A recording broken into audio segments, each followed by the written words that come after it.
Hey, I'm golf broadcaster Matt Adams. The updated and expanded second edition of my book, The Golf Round I'll Never Forget, Golf's Biggest Stars Recall Their Finest Moments, is now available. Readers can expect to march with Arnie's Army at the 1960 U.S. Open, relive Jack Nicklaus's remarkable 1986 Masters win, and be amazed by the Tiger Slam. The Golf Round I'll Never Forget, Golf's Biggest Stars Recall Their Finest Moments. Pick it up where fine books are sold, including BarnesandNoble.com and Amazon.com. And it's good to see everybody. We've been gone for a couple weeks here. I've been out of town, and then I had the flu for a week. So I hope you don't get it over the podcasting sound waves. I made that joke, by the way, and I'm going to let my guest introduce herself in just a second. But I made that joke. I sent an email to somebody, said, "I hope you don't get the flu through the email," knowing that there's no way that they could do that. But I did it anyway just to get the reaction. And they said, "What are you talking about? That's an awful joke." And I was like, all right, I guess sometimes you just don't need to do jokes like that. But I'm just glad to be here, and I'm glad to be talking today. So I'd like to I'd like for my guest to introduce herself. Would you like to introduce yourself? Yes, thank you. Hi everyone. My name's Olivia Atkin, and I own a business called Achieving Success LLC.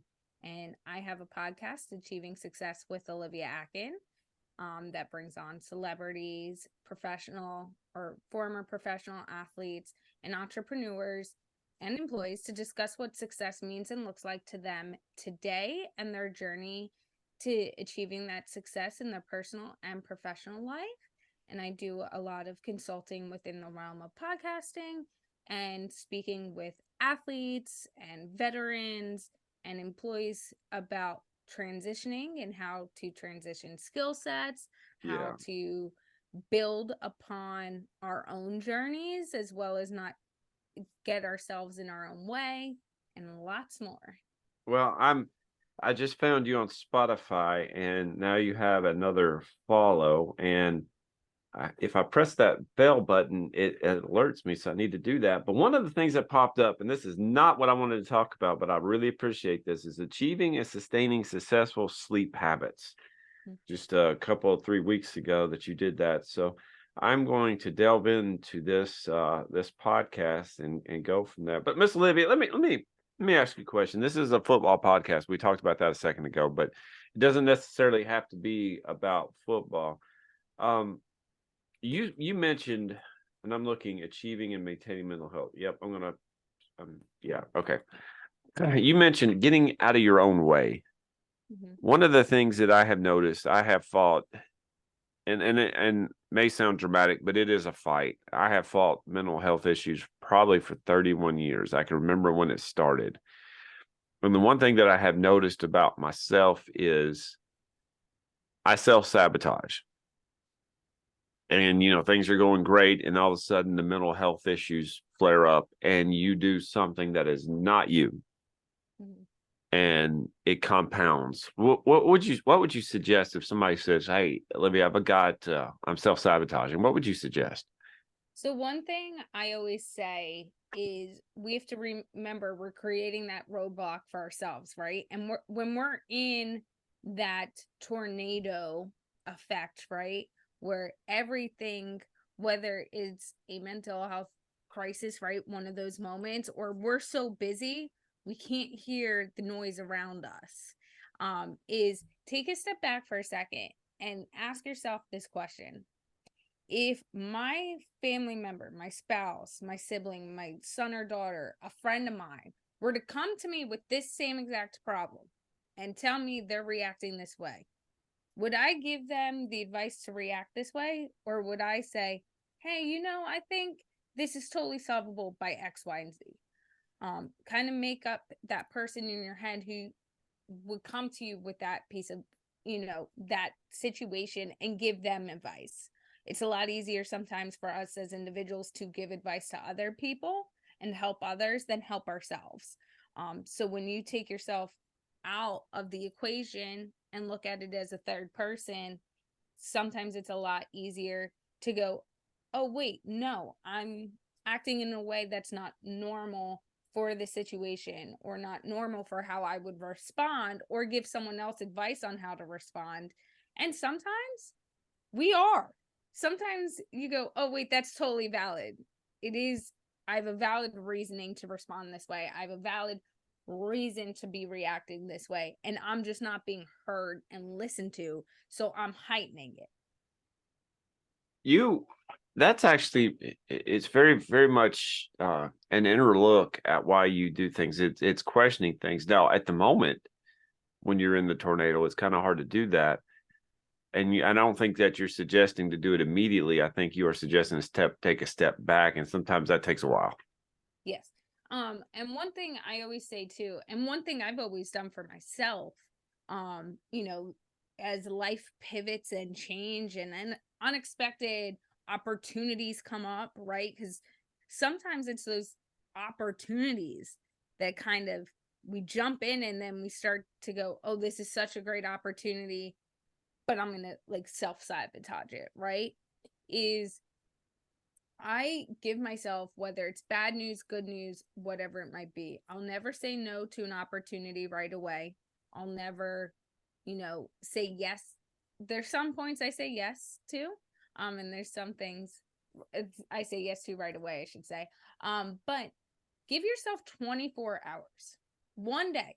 When you go to sleep that night, you have to go, okay, today's situation is over. I'm going to wake up, renewed clarity, and I'm not giving myself the choice to take what I'm upset about today and bring it to tomorrow. The challenge I'm giving myself today is to wake up, look at the situation differently, or have that uncomfortable conversation so that I can have clarity in my day and I can push forward. That's kind of hard to do, though. It's very hard that takes a lot of practice and discipline, doesn't it? Mm-hmm. It's not something that happens all the time, and let me tell you, I've reacted to things sometimes.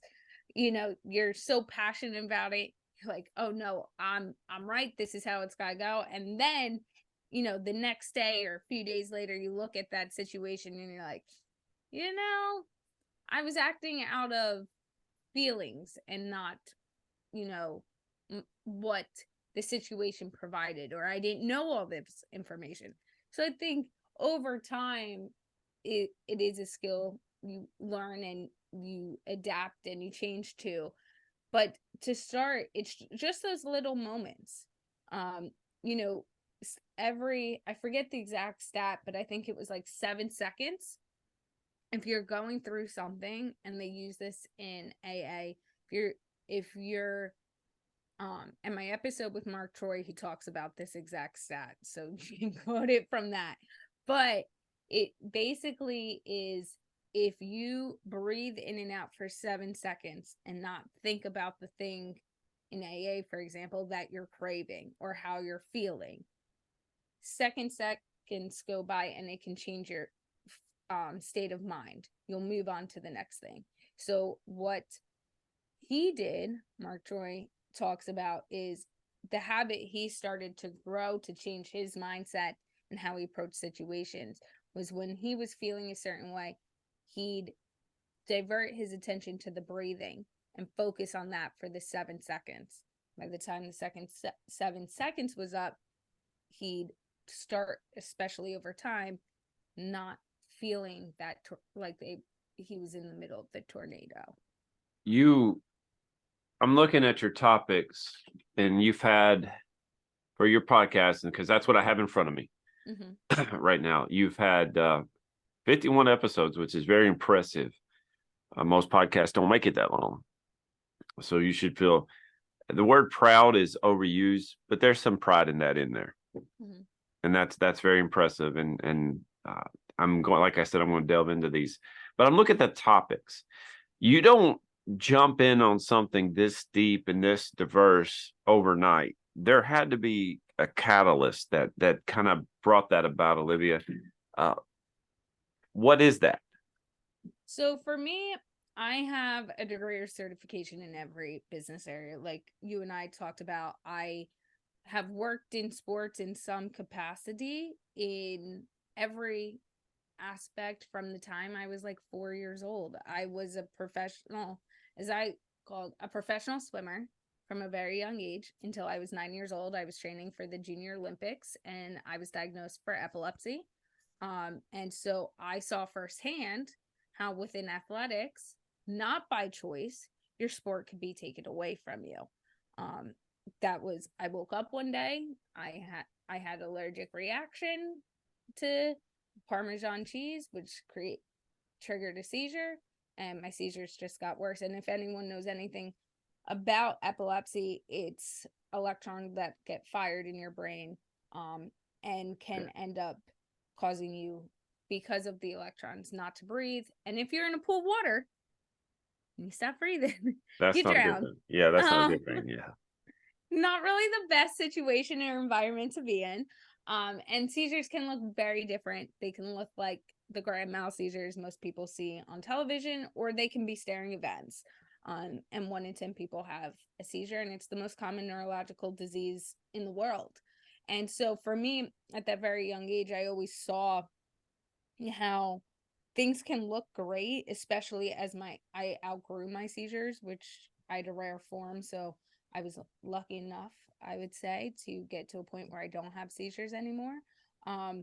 But I saw that how sometimes things can look perfect on the outside, and really they're not, or we're all struggling with something.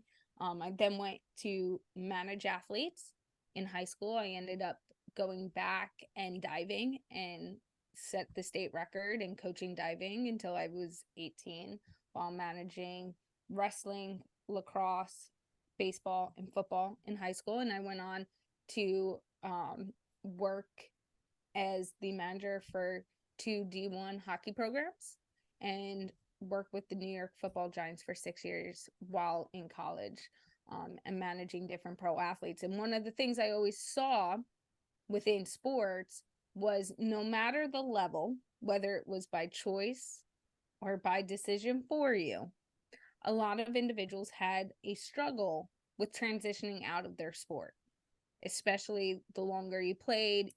When I was young swimming, at 9 years old, I was competing against 15, 18 age group. I'd have 2-a-day practices. I'd have all those things, and I was really passionate about it. But the more you're passionate about it and the more you devote your time, the harder the struggle is if you don't have the right support system or the right frame of mind to transition out of sports, and see how your skill sets can still be used, and how, certain industries really work, or how you can kind of tie those into other passions you have.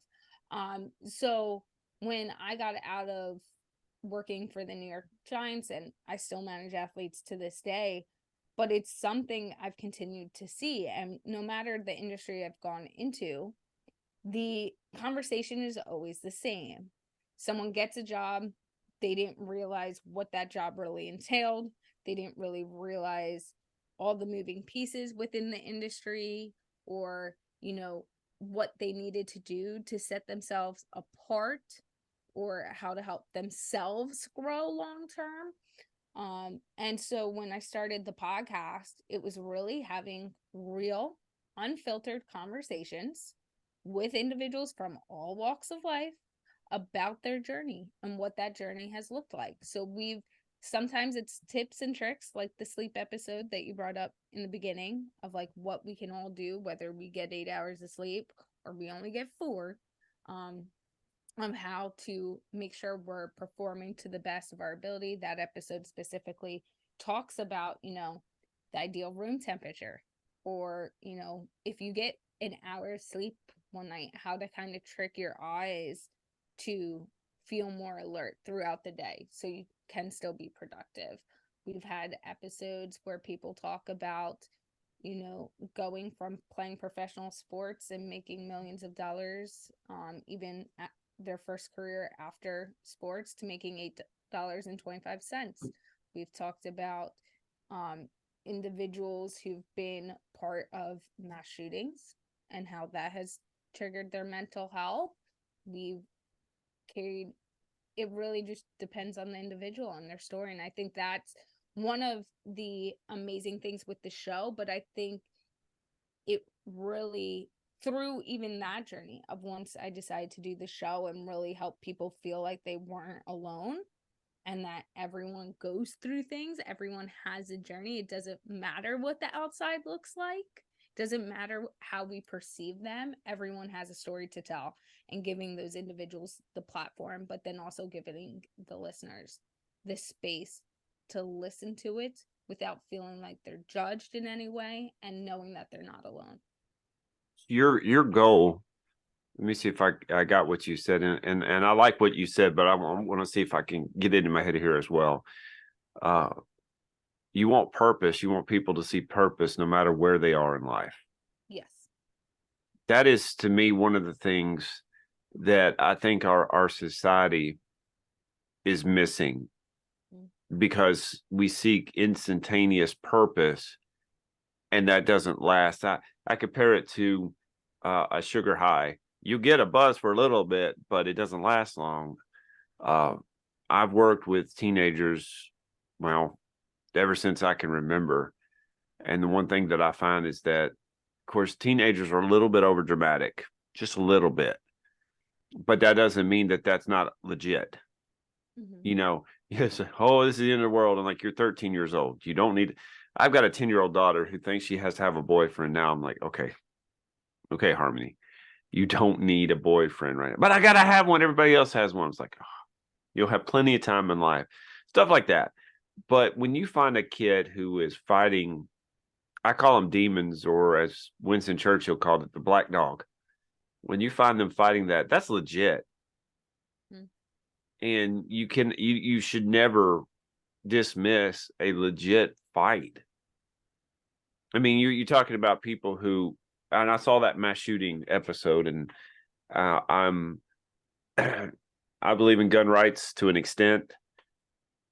I don't have any in my house because of what happened to my family. But no one deserves for somebody else to have their lives in their hands like that. And that's not something to dismiss because, well, you survived. It's a lifelong thing, isn't it? And to find purpose after that, it's like, how in the world do you find purpose and hope after you? And I don't know the situation, and I will know the situation. So if I'm ignorant, I apologize. But if you go through a mass shooting, whether it's in Las Vegas, or we had one here in Tennessee last year at a school, those little blessings were hurt, and several teachers were hurt. And you just like, golly, how do you go past that?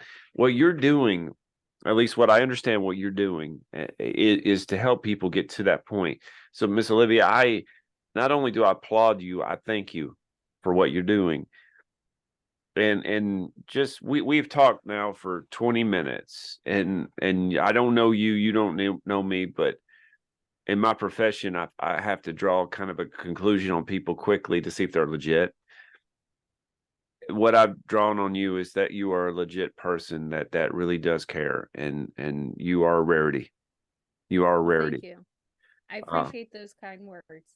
And the fact is that you said the New York football giant, which means you know football. So I appreciate that. I don't know if you caught that, folks. When she said New York football giants, I'm like, yeah, she knows football. She knows football because the New York Giants were once a baseball team, and they went to San Francisco. And when you say New York, they were both in the same city at the same time, and you had to differentiate that. And Miss Olivia knew that. Now, let me ask you a question here. We're deep here, so let's make it a little bit funny. Okay, let's make it a little bit funny. You were a diver. I look like a Goody bird landing when I try to dive, so I'm not at all graceful.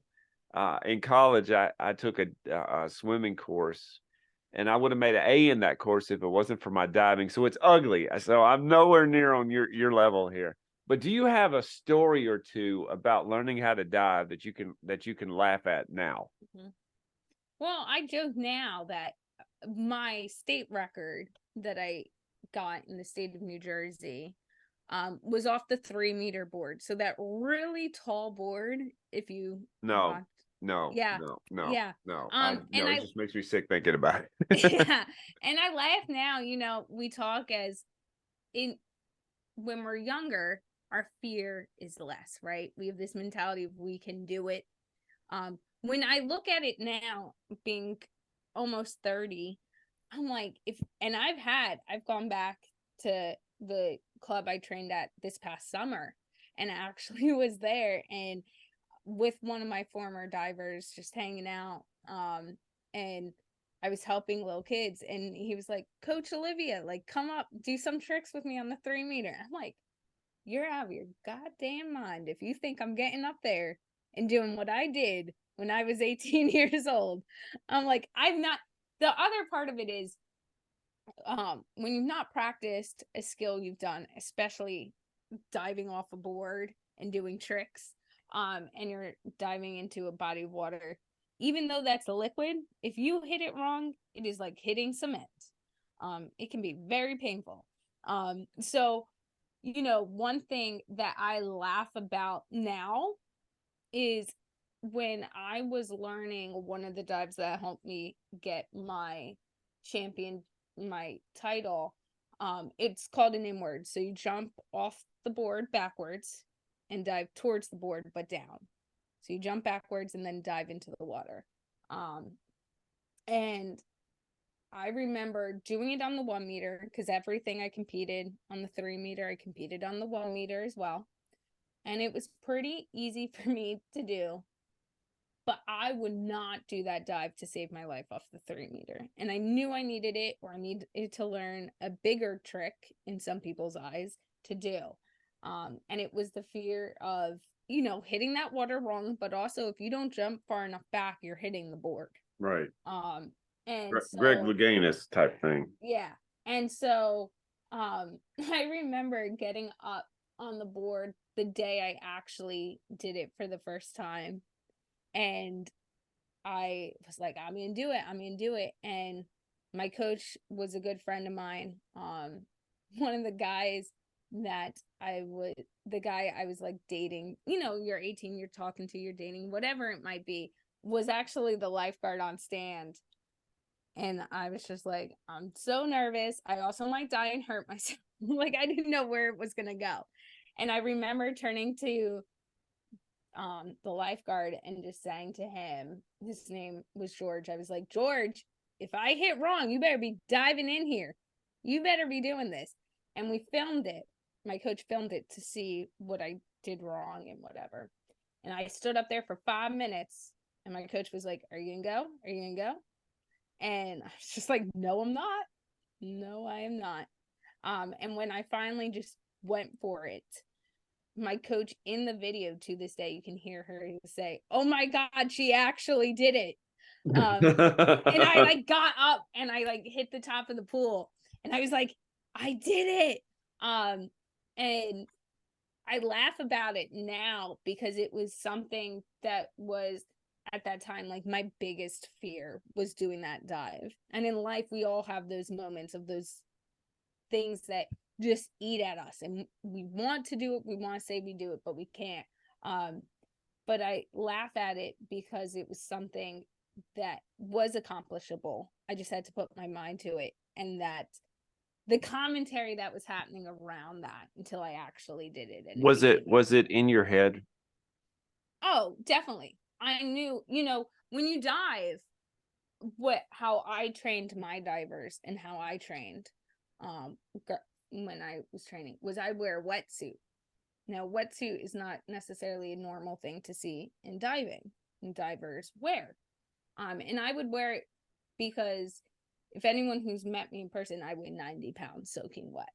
You hit that wrong, like I've gotten hit, like landed wrong, and I've gotten black and blue marks all over my body. Oh gosh. So that's why I luckily had a coach who thought of the idea to put a wetsuit on, which absorbs the shock if you're learning a new skill, so that you don't get bruised, you don't get hurt as easily. And then I did that with my divers, because if you're not wearing it and you're learning a brand new skill, not only can that be mental blocks, but if you land wrong the first time and get hurt, are you going to want to go get up there as easily the second time? No. No. And so I think part of it with the 3-meter, and I have the video, and I actually just shared it with someone. That time I did it off the 3-meter, I was not wearing a wetsuit. So part of it was I knew in my head, if I did not nail that dive, I was going to get out of the water and I was going to be in pain. And so that's part of it, where it is a big mental thing, no matter, what sport you're in, because sometimes once you've gotten injured once and then you're amping up your level of difficulty, how hard something is, it can put even more fear in you, even though you might have nailed the dive in this case, the dive on the 1 meter. I competed it for months, years. But it was amping up the difficulty. I went right back in my head to, oh crap, I don't have that wetsuit on. If I do this wrong, it's going to hurt even more. Do you feel like we do? And I think we're getting to the point. I was telling Miss Olivia, as everybody else knows who's listened, I don't pay for Zoom, so it's going to kick on here in a minute that I have 10 minutes. She understands that. So I want to ask this question because I think with your what you're telling me, not only with your swimming or diving, but everything else that I'm seeing on Spotify here, do you think we get that in our heads, regardless, that the older you get, the more you overthink things? Mm-hmm. Yeah. And I think one of the biggest, and I was actually having this conversation with someone yesterday, was one of the biggest eye-opening, awakening experiences you can have within yourself is if you start something from scratch, whether that's a podcast, whether that's a business, and you have to take on the responsibility of it all, right? You're the one whose name, right, is on the podcast. You're the one who's owns the business of what you're doing. And even though you might have people under you who help you, at the end of the day, if something's not delivered correctly, people are going to think it's you. Right. They don't know what it is.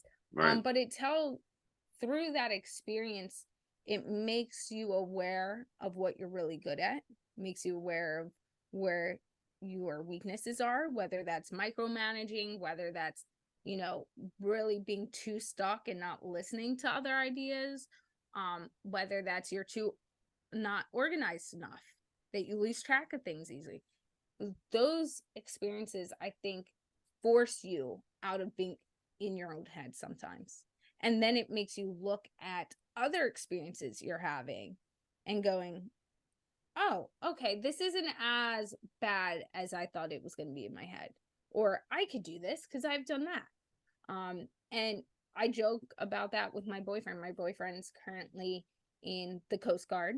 So he's serving, and he is stationed in a totally another state, not a drivable state from me. You have to fly. And I joked with him before, if you had asked me 2 years ago if I would be in a flyable long-term, far distance relationship, I'd be like, yep, nope, not going to happen. Can't do it. Work and all these other things. How are we going to manage that? But through my business, my perspective on a lot of things has changed, and my ability to pivot so that I can accomplish things has changed. So now, like a long distance relationship or going back and forth, flying back and forth every few weeks is not that difficult because I know I could do it. I'm trying to give in about 5 minutes. Okay, 5 minutes. Give me, and I say me, give us. Mm-hmm. Number one, where we can find you, because I'll put this in the show notes. But number two, fear is something, and I told you, and people know, my son committed suicide last May 25th. I walked in, I had to knock his door down, walked in and found him, saw everything. No one needs to see their 17-year-old son like that. Nobody. Fear has become less of a thing for me. I mean, if you've seen your dead son, you're not really scared of much anything. But yet there's parts of me, Miss Olivia, that just frees up that I didn't realize I had. So number one, where can we find you? But number two, what advice, and I know advice is what it is, but what advice could you give me and other people going through similar occasions? Because we're not the same. We're not the same at all. No two things are the exact same thing, but there's overarching things that can kind of apply to that. Knowing just from the few minutes I've talked to you, your heart, your mind, your experiences, what I'm going to learn from you from your podcast, how can you help somebody like me or other people in similar situations? So you can find me you can search the podcast, Achieving Success with Olivia Atkin. You can find me on LinkedIn at Olivia Atkin or Achieving Success LLC and message me. I answer every message. You can also email me at olivia.atkin@achieving-success.com. I answer every single email as well myself. That she does. I can attest to that. So I look at everything and I respond. But what I would say for a piece of advice and how I try to help, because you nailed it on the head, no two people are the same, and no two people have walked the same path in life or the same journey, even if they look parallel. That's why I said in the beginning of the show, epilepsy has many different ranges, and people typically think of what you see on movies, which is about very small portion of people have those kinds of seizures. But what I try to do with some of my clients is have the conversation of asking them the questions, like I said, of that third person. How would you give me the advice if I sat here with that same thing, so they get that in their mind? The fear conversation I have a lot of, like, why are you doing it? Are you doing it because someone told you to do it? Are you doing it because you're passionate about? Are you scared to do it this way because that's the norm and you don't feel comfortable with doing something the same way everyone else is telling you to do it? And let's talk about that, because one thing I very much have learned over time, and again, we've talked about this, is no one walks the same paths. And just because everyone is doing it one way, whether it's grieving or overcoming some form of an obstacle or figuring out their path in an idea they have or growing their business, whatever it might be, just because everyone else has done it one way doesn't mean you have to do it the same way. So what is that reasoning for the fear? What is the reasoning for the hesitation? And is it something that you can take small steps to in overcoming? And what are those small steps you can start doing? Because it is habit forming, right? And we mentioned that earlier in the show. It isn't something there's no magic pill for fear. There's no magic pill for hesitation, overthinking. But what are the small things we can start doing today and do weekly, then do daily, so that the next time we're approached by that, you hesitate a little less, you fear a little less. Now, one last thing before I've got a couple minutes here. Are you a nerd? To some extent, yes. Oh no, embrace it. Embrace it. Are you a nerd? Yes. Thank you for admitting that. Now I'm sitting here in my office looking around. I got books on those shelves, and then I have my Batman figures over here. So I'm big relating into Marvel, Legos. No, my daughter comes up here and moves stuff, but I have my Lego James Bond Aston Martin here somewhere. I can relate to. There it is. There it is, right there. Oh, nice. And it's the Daniel Craig version, which is all right. That was a pretty good one. But that was my favorite Lego piece that I've ever put together. The reason I asked that is because I believe this: embrace who you are. Mm-hmm. And I ask you that, and you embraced who you are, and I think you understood what I was getting at. Even if people don't like what you like, or that doesn't mean that you can't like what you like or be who you are. Just embrace it. Just have fun with life. Life is so short. Just enjoy it. Thank you. Of course. And that's one of the things I joke, I drink Coca-Cola. I don't drink coffee at all. Oh. And people are like, how can you not drink coffee? And how can you drink so much Coke? And my first response is my Coke intake compared to your coffee intake is probably not as bad. Right. No.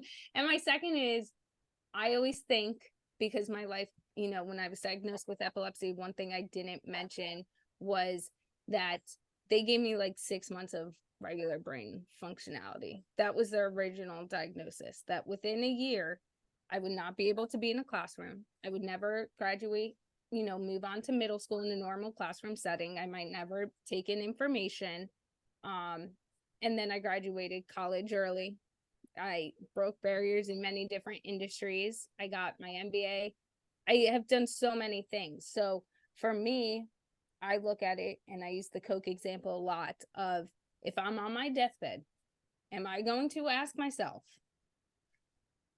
oh, should I have drank that one last Coke? If I were to die tomorrow or in an accident later today, would I regret doing those things? And when I can lay my head on that pillow and say good, bad, or indifferent, I can stand by my decisions, I'm good. And that's the one piece I'd like to leave everyone with today is, as long as you can be okay with the decisions you make and how you handle things, that's all that matters. No one else can tell you how you should be going through life. Miss Olivia, thank you. Thank you so much for coming on, for sharing your story, for giving us encouragement, but also, and this, I'm not joking about this, for being real. Thank you. Well, thank you for having me on and being able to share this journey and story. And thank y'all for listening to the Football is Family podcast. Hey there, sports history fan. This is Arnie Chapman, aka the Football History Dude, and I hope that you enjoyed this recent episode presented by the Sports History Network and were able to learn some good old-fashioned sports history knowledge nuggets. I started the Sports History Network back in 2020 with the mission to help podcasters find a community of like-minded sports history nerds, as well as helping aspiring podcasters to start their own shows. We have a little bit over 30 shows on the network right now covering all sorts of sports history, but as far as I'm concerned, we're just at the toothpick in the ocean moment, that can't even figure it out because there's so much more coming. We wanted to create the ultimate headquarters for sports yesteryear, starting with Podcast Network and our website, but we're going to continue to move into other mediums as well. And here's the cool part, because we want you to be part of our team. So if you're interested in starting your own podcast, or maybe being a guest on one of our shows, or who knows, maybe even writing an article for us over on the website. Seriously, all you gotta do is reach out to us on the contact page over at sportshistorynetwork.com. You can be as technologically savvy as a Neanderthal tapping on a stone trying to figure out this whole hieroglyphics thing back in the day. Again, it doesn't matter, because even if you don't understand the whole podcast space, we have a production team that can pretty much help you out with doing everything. All you gotta do, head over to sportshistorynetwork.com, head to the contact page, fill it out. That message goes right to me, and I'll reach out to you as soon as I can. But for now, dude, I'm through if you're through.